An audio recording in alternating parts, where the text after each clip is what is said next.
我哋 ARBUS 嘅理念多年嚟始終如一，就係用我哋嘅產品同埋服務為全世界帶嚟更多嘅安全同埋信任。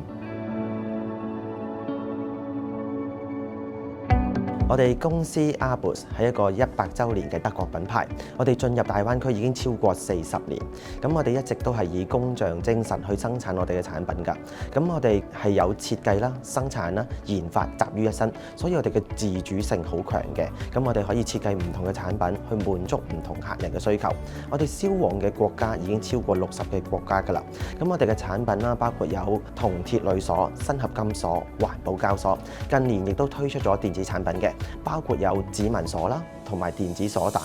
咁我哋亦都可以滿足到唔同客人嘅需求。咁所以客人咧遍佈全球裏邊，包括有酒店啦、轉油台啦、各大政府部門，包括學校、醫院、商場、動物園、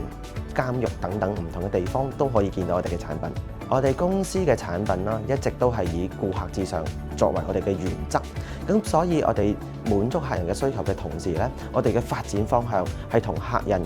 互利共贏，發展一個長期嘅合作關係。咁所以喺開始嘅研發，我哋收到客人嘅需求嘅時候啦，喺研發嘅過程，我哋會親身飛到去客人嘅使用場景嗰度，同佢一齊去研究點樣樣將佢嘅產品做得更好。我哋試過有一個例子㗎，咁就係客人喺一個要求，對於防水嘅能力要求好高，因為鎖一般都唔會要求防水。咁我哋派咗我哋嘅團隊去到現場嘅發現，原來佢要將個鎖擺喺個水池裏邊。咁喺經過呢個嘅合作裏邊，我哋同佢一齊開發咗一個新嘅鎖，目的就係將我哋嘅產品可以喺水池裏邊使用。咁而到咗正式落實生產嘅時候，我哋公司亦都會主動去將我哋嘅成本同埋生產嘅工藝流程主動優化，希望將我哋嘅成本降低，令到客人可以有更大嘅競爭優勢，比其他競爭對手更有效嘅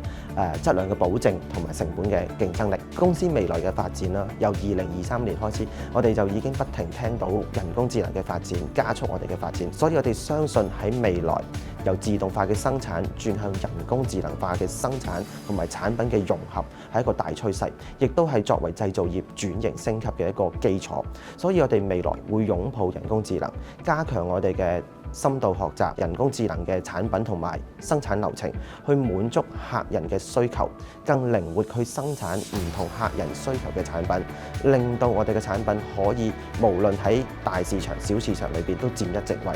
咁而同時，我哋喺過去2024年已經開始引入 ESG 嘅管理體系。我哋唔單止希望我哋生產好嘅產品，仲要由我哋嘅企業去帶動同行，可以為環保、為社會責任出一分力。唔單止留俾市場一個好嘅產品，仲留俾我哋下一代美好嘅環境。